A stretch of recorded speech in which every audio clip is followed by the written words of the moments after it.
thank you all for coming. To be honest, I didn't expect such a big audience. That makes me so nervous. I thought there would be like 10 or 12 people.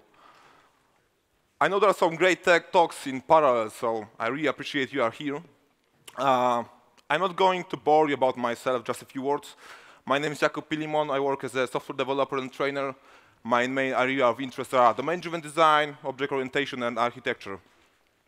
So today I'm going to talk about event sourcing, CQRS, and Spring Cloud Stream.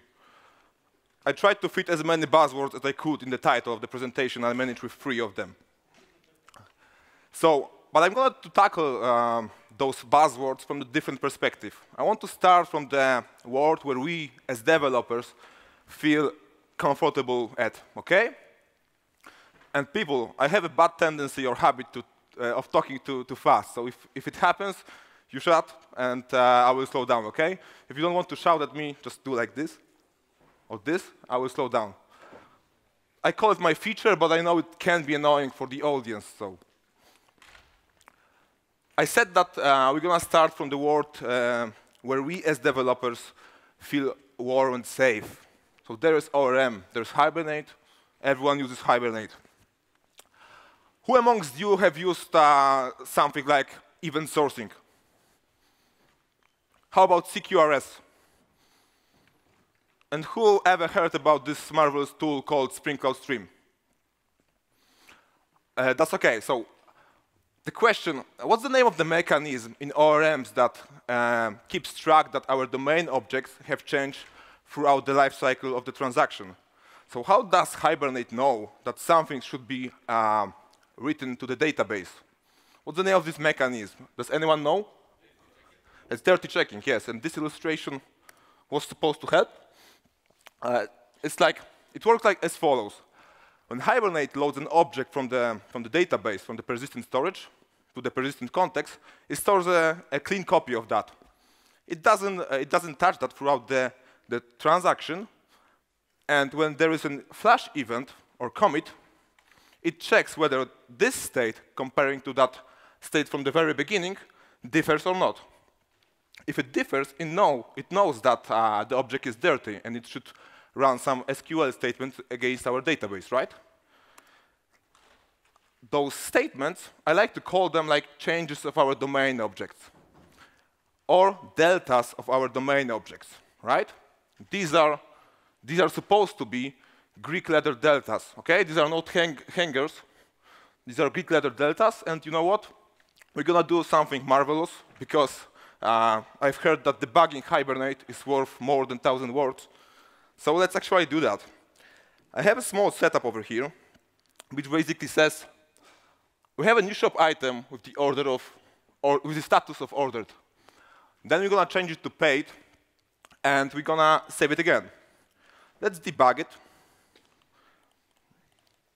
and see what's going on over there. It's not that test, it should be that one. We have a breakpoint in a method called dirty check. That makes sense, doesn't it? And as you can see here, we have 2 arrays of objects over there. One of them is called loaded state. The other one is called values. This is basically the equivalent of the dirty hand and the clean hand. So Hibernate is able to compare them and run SQL statement if there is a need to do so. Let's actually see that, because I enabled Hibernate logging, and as you can see, we have 2 statements run against our data source. One of them is insert to our database, and the other one is update. So Hibernate, comparing those 2 states, was able to generate 2 deltas. These are effects of running this code in our domain model, right? Calling a new constructor, calling a setter. That means that Hibernate knew that something has changed, and it was able to translate it to these SQLs. Fairly easy scenario. But let's stop for a while and think about this kind of situation. We come to the office on Monday. We are the first ones in the office. So we grab a coffee, we play a little bit of Xbox, then we go to our workstation and see that over the weekend there was like a shitload of exceptions going on. And we are about to answer some difficult questions because there are business folks running to our office. Basically, the whole application didn't work during the weekend. Now, on Monday, it's working because the state of our domain model has moved a little bit. Now it's in a correct state. What we want to do is we would like to somehow see the state from the past so that we can debug it and replicate the bug, right? That would be easy if we could ask Hibernate the following question. Hey, Hibernate, can you load me an object, but you know what? Just ignore those last deltas that you ran today on Monday, because I'm interested in that state from Saturday.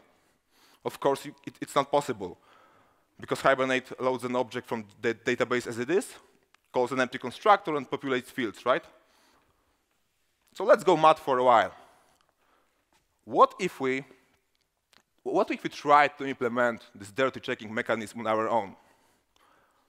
If we think about it, we exactly know what's going on in our domain model, right? There is a new instance, and then there is a status being changed to paid. That's fairly easy. We know that the mutation of our domain model has some effect. So maybe if we try to replace those deltas made by Hibernate as SQLs, which are basically fire and forget, and try to develop those deltas on our own, we could leverage the fact that we have object-oriented language. And if we run our deltas in this scenario, like this, we could assign timestamp to every delta that is being thrown by our domain model. In a few minutes, we're going to see it in a real example. So first of all, we have to teach our mechanism, our dirty checking mechanism, and our domain model that when it mutates itself, it should somehow throw those delta, or set of deltas if there is a need to do so. This is the first thing that we need to teach our mechanism. The second one would be, OK, we are able to somehow throw them, but then if you want to hydrate the state from our persistent storage, we have to somehow teach our domain model that when it meets some kind of a delta, it should run some specific code. But we know that it's the other way around. We started from that place, right? We know that it should be constructor called, and then we should mutate the field called status. That's it. So we are now able to teach our mechanism to throw deltas and to interpret them. For a while, let's not talk where we store those deltas. We're going to talk about that later on. But we can store them in a specific sequences because they have timestamps, and each of the delta is mapped to a specific instance of our shop item. That means that they have an order, right? Because every delta has a timestamp. What we do when we want to rehydrate state from the persistent storage is like the following. We take the first delta. We know that it's an equivalent of calling a new constructor, which gives us state number 1. Then, later on, we are consuming the stream. The second delta means we have to mutate state, set status to paid, and so on and so forth, up till the very end, which means at the end we have the current state of our object. We consumed the whole stream of deltas. If we start calling deltas events, this is basically what event sourcing is about. It's consuming an event stream. Is there anyone who likes functional programming? This is basically left fold, right? Consuming a stream of deltas of objects and producing one state. This is left fold. And again, let's see it in a real-life example. We have a new shop item, which is basically the same one as the previous one, but in event source domain, OK? What we have to do here is, OK, we throw a signal to our domain model, set status to pay, which is equivalent of this method, pay. We check some invariants, and if it's OK, we say, OK, we have to mutate ourselves, mutate the object, plus we should somehow inform that now we are throwing a new delta, because we don't have Hibernate here, and those SQL queries or statements will not be thrown against our database, so we have to do it manually. So our method called apply change with new delta item paid has to do two things.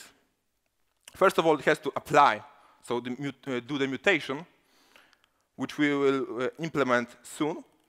And the second one, it has to say, OK, now I'm having more deltas. So if you want to use me more, and then if you want to flash my state, you have to flash this delta because I have mutated myself.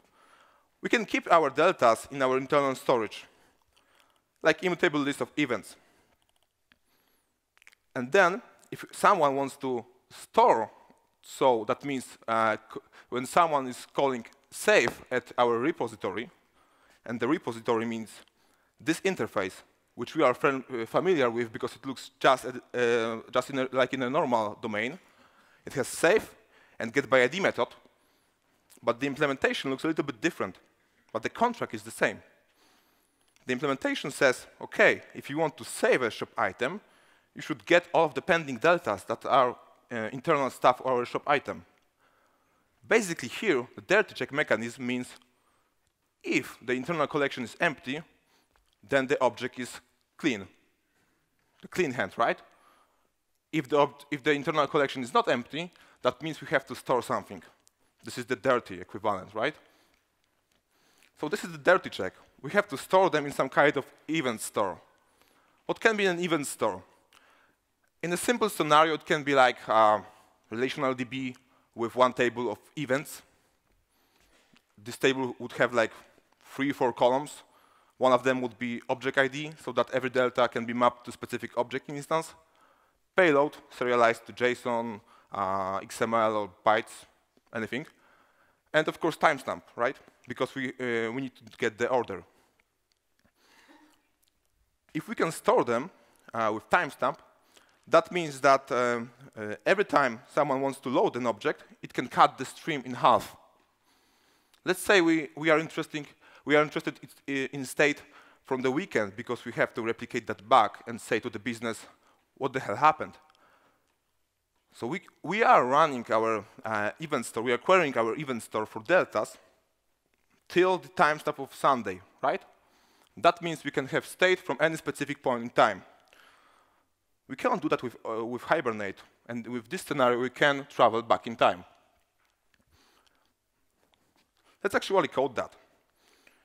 Because when we are loading the state from the current state, that means at the point of now, we have to call that method. Please, dear repository, give me an item with this ID and rehydrate from those deltas, which is basically all of the deltas that you know.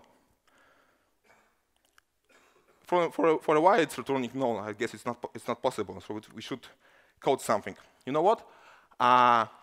Pure Java 8 doesn't have left fold. So we have to play around with reduce. It's gonna look a little bit more dirty, but still it's gonna work. We have to do as follows: events. We have to get all of the stream from the events, and we have to say, please reduce me that stream to a specific thing. The first parameter means initial state. Just as we are reducing like the list of big decimals, we want to add them, we have to start with 0, right? So we are starting with initial state. New shop item with UID and some initial state, like this. Second parameter says the mutation function. So how we are consuming the next delta. This is basically the same method that was here. We have to implement that. We can call shop item apply, and the third parameter is not relevant here, but it should be applied because we are using reduce. Just because when we want to do parallel streaming, we have to add this parameter, but we won't do parallel streaming because we have a sequence. So we can run here something like that. Throw new unsupported operation exception, like this. So now we are able to rehydrate state. We have to implement the apply method, of course, but it's fairly easy, right? We get the domain event here, which is equivalent of our delta, and we are checking if our delta, hey, if it's item paid, then we have to change state to item paid, right? So we are returning this with state paid. If it's If it's, for example, item ordered, we do the same, but with different state, of course. Return this with state ordered. This is a fairly easy example. This method would be much more complicated in a more complicated domain, of course. But just for demo purposes, we have just one place to mutate, which is state. And that's it. What we can do about that is that not only we have a possibility to go back in time, but also we get for free a very descriptive and technology agnostic audit log, right? Because we can take a look at our event stream and say, oh, this shop item was paid, then it was cancelled, then it was reordered, and so on and so forth. This is audit log for free, and it's not like log statements. This is audit log that we can prove that because we get state from this audit log. So it cannot be incorrect, right? So this is the second advantage of event sourcing. The third one would be, what if we come back to our Hibernate example, and we run here not only set status to paid, but also at the very end, set status to cancelled. Should be E here, I guess. If the previous example created two deltas, insert and update, how many deltas will this example produce? It should be also 2, right? Because Hibernate checks at the point of flash event. It doesn't care that in the meantime we called like 10 setters in a row, or 12, or 100. It checks the state at the point of flash event. That means that we are leaving our database in the same state, coming from different scenarios. That means we lose some kind of information. Whether it's important or not, it's our business decision. It's a business decision, not ours, but it's important to know that this kind of ORM system loses information. It won't happen if we had event sourcing, because every mutation would end up in internal collection of events. So we do not lose information. That's the third thing.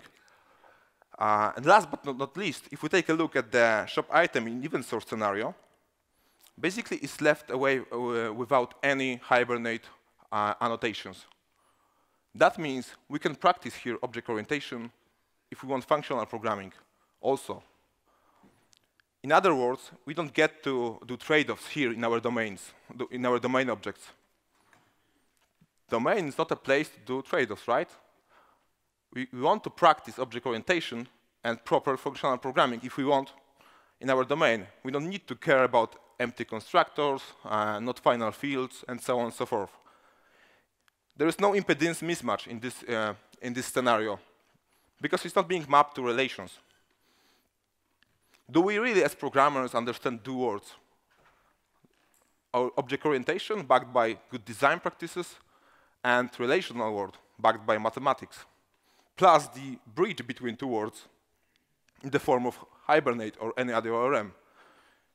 This doesn't have impedance mismatch, so it's the last advantage. But let's talk about events more for a while. Not in the case of event sourcing, but just events like a pattern from DDD. Who amongst you have used events to inform other components that something has happened in our domain? It's basically a fairly well-known pattern, right? Most of the code that uses event for that case looks like this. We run a signal to our entity, the entity mutates itself, and then at the very end, it throws an event, so that everyone that might be interested in that event will listen to that. Let's say we are cutting a price, and there is an external component that listens to that event and sends emails to customers and saying, hey, previously you were interested in that shop item, in that product. You know what? Now we cut price. Maybe you are interested again in that. Maybe you want to buy it right now. It's cheaper. If we take a look at this event, it's basically created in a wrong state. Just because, well, let's say we fat-fingered. It happens, right? We are just humans. Instead of price there, we put %. Let's imagine the price was 100 or 1,000 euros, and we are cutting the price in 2%. Now the customer will get an email that the item is now worth 2 euros instead of 998, right? Basically, we are about to answer some difficult phone calls from the customers. And those phone calls will be on YouTube, I guess. The source of that problem is that here we are operating on two different sources of deltas, right? The first source of delta is the source created by Hibernate at the point of dirty checking as the effect of the field mutation, price field. The second source of delta is our internal stuff, manually created domain event. Those two deltas can be in clash. There is no single point of true. If we had even sourcing over there, it wouldn't happen because we only have one source of true. Of course, one can say, you can unit test that. That is correct. We can unit test that every domain event we throw is created in a correct state. That would require a bunch of unit tests, right? Speaking of which, about unit testing, a unit test for this behavior of cutting a price would look like this, I guess. Initial state, signal to our domain model, and the effect. What we test here, it's basically delta, right? So how the object has changed after the method was executed. What I'm getting to is that in event-sourced scenario, the mind shift when it comes to unit testing is equals to 0. The assertion looks a little bit different, but still we test the same effect, whether the delta was produced or not. The difference in this scenario is that this scenario checks whether only one delta was produced. Not 0, not 2, not 3, not 4. In the previous one, we check whether only price was changed. That means that we don't test here whether the things that we don't expect to happen will not happen. It will not check that, for example, by accident, we didn't change description or production date. This one will check that, because this exactly says only one price, only one mutation has happened. These are not new ideas, by the way. If we think about it, if we take a look how database works underneath, it has this transaction log or write-ahead log. On MongoDB, I guess it's called operation log. It's the same stuff, append-only structure of immutable facts. Who amongst you have used source control like Git? It's the same stuff, right?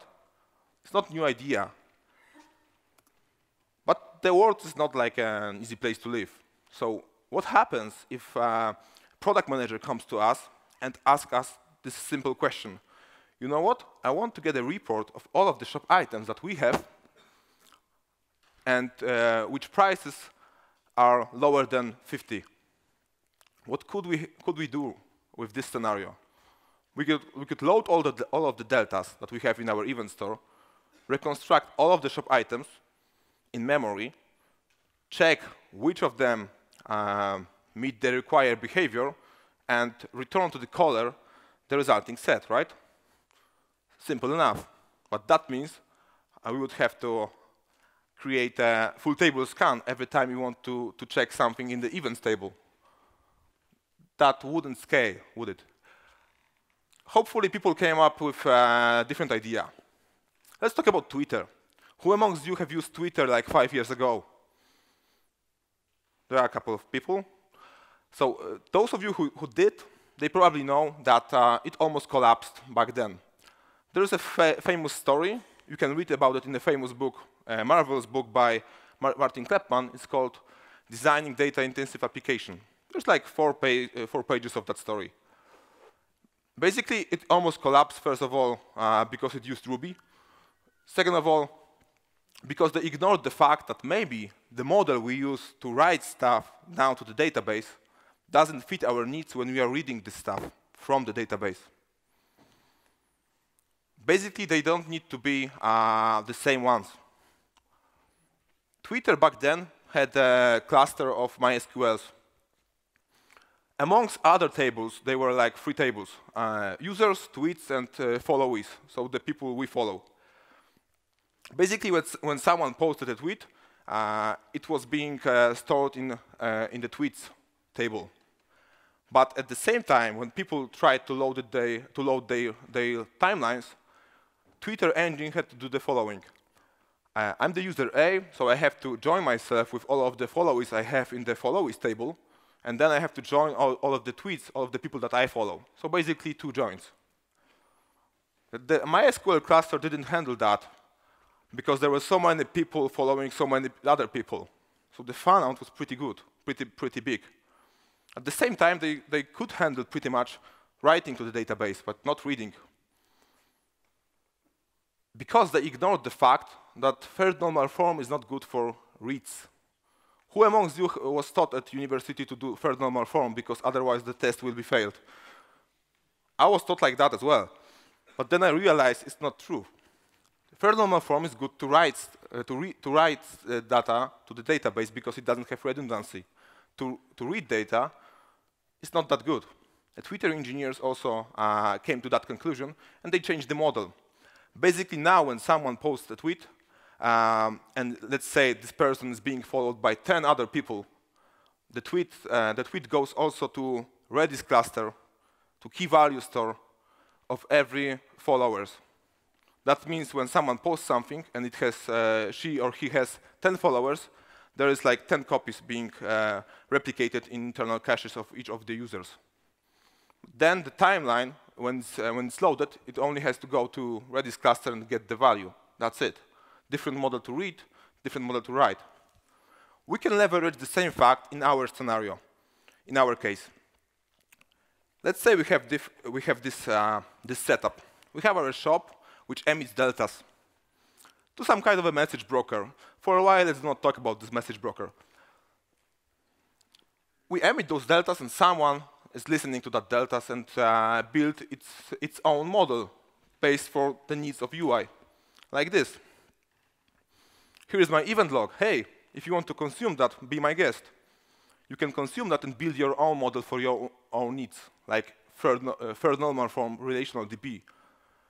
The beauty of that scenario is that next to our UI application and database, you can have more of them. You can have like Neo4j that would create a model to create recommendation platform based on the social connection between people that buy stuff in our shop. We can have different projections, like in memory and so on and so forth. Everyone can have different view on the event log that we send.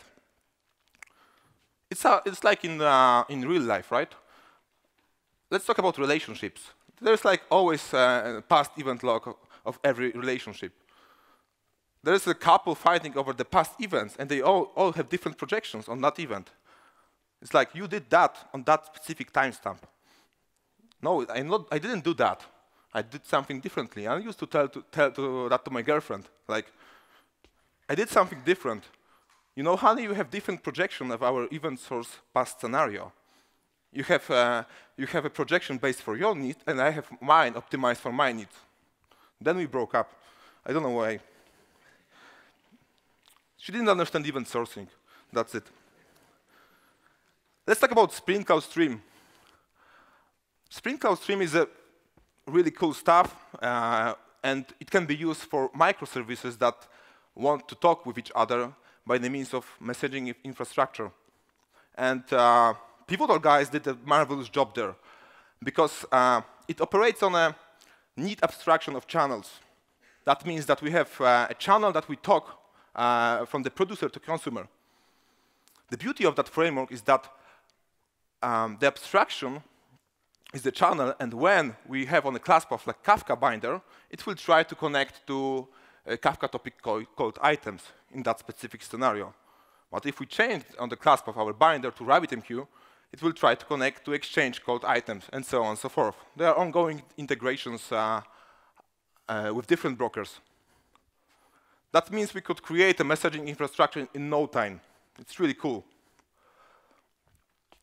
What we else have to do is we have to specify the consumer group ID that we connect to our message broker. That means that we can have two applications that basically do the same stuff, like this UI. They will build the same database, but they can connect with different consumer group ID. That means both of them will get the same state in their database. And that, in turn, means that we can have many replicas in the same state. And we can horizontally scale our application just for the need of read data from our databases. So asymmetrically, just by specifying different consumer group ID. We can do something different. We could say, you know what? These are the same applications, and I will connect with the same group ID, like UI. Only one of them will keep getting events. But that means when the first one goes down, the second one will automatically take over. So we have like failover mechanism built in that framework.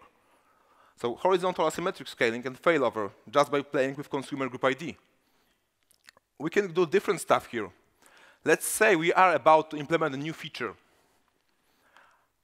Like we have to somehow modify a little bit our existing projection, our existing UI, just adding some enhancements, okay?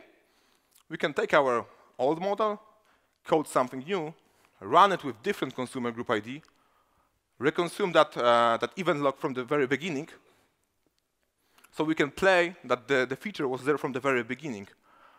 We can put our application on production environment and don't allow external clients to connect to it yet.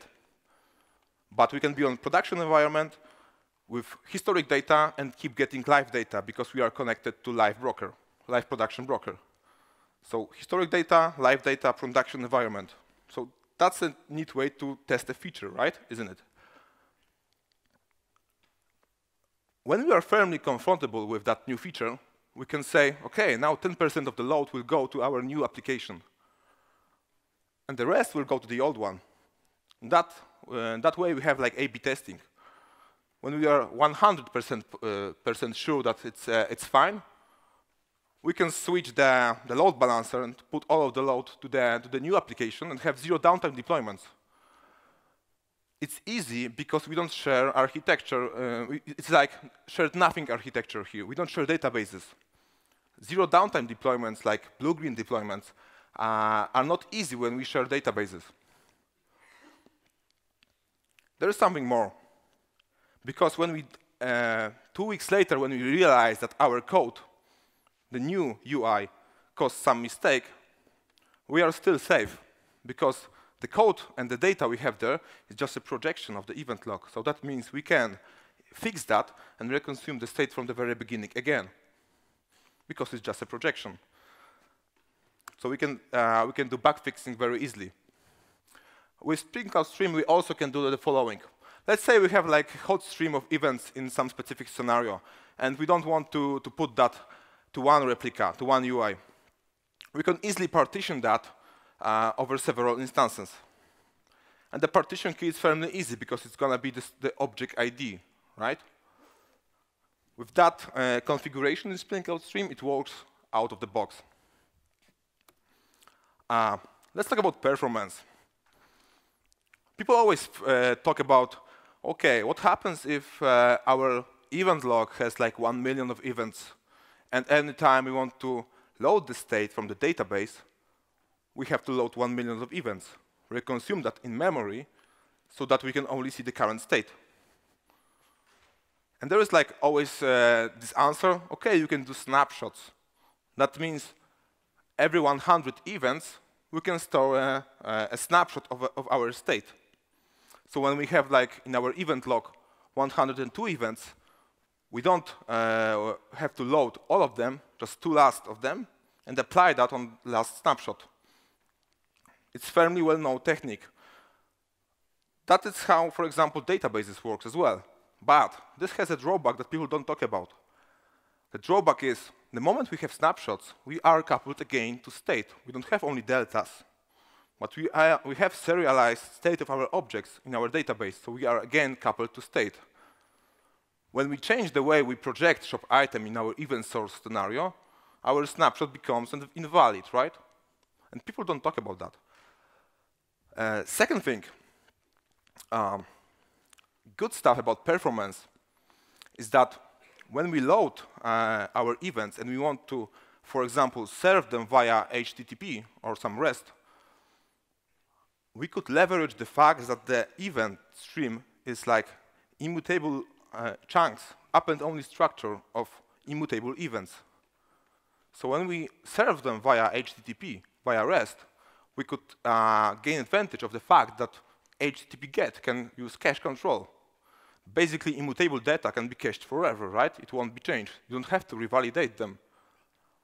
That means that if we had like aggressive poolers in our web, they will quickly fill our caches in our web, because events are immutable. That's the good side of the performance. Let's talk about this kind of a scenario. When we work with write model and different read model, it basically comes down to this scenario. There is someone who has to read the data and change the data, like some sort of front end or something like that. When we have this kind of free places to work with, they easily have like well-known boundaries and contracts. There is a front-end guy who has to run commands against our write model and get information about state from the read model by the means of queries. The write model, in turn, has to do the domain logic, and if it acknowledges the command, it has to run events.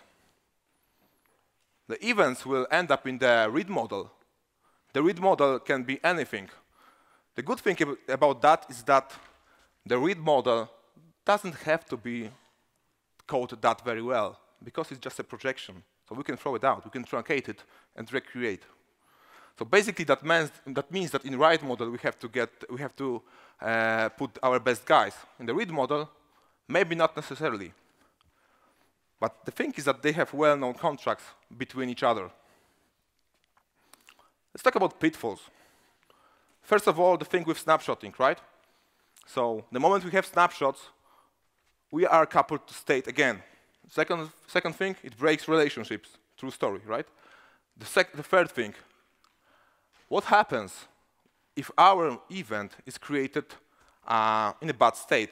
Just we made a mistake by creating an event, and we end up on production with that. We cannot mutate that because they are immutable, right? That means it will be there forever, like an audit log of our bad decisions of modelers. We cannot change that. We'll have to play with upcasting, versioning, at the consumer side with content negotiation and all of that stuff. It's not easy. Next thing, what happens if we do like a business mistake in our domain model, which in turn leaves our database in weird state? In normal ORM system, we would have to run some SQL scripts, and then we are safe again. Here we cannot do that because we cannot mutate events, right? That means we have to run some compensation events that will in turn roll back the thing that we did in the previous scenario. Next stuff, which is fairly difficult. We have this read model, and in distributed systems, there is no such a thing like get once delivery, right? We would have to play with the duplication of events, idempotent events, events out of order. It's not that easy. We'd have to think about it in our read models. So there are a lot of pitfalls that people don't think about when they do event collaboration or event sourcing. Basically, that's it. We have like 10 minutes more, so if you have questions, I'm here till the rest of the day. If not, I wish you all the best during the last day of the conference.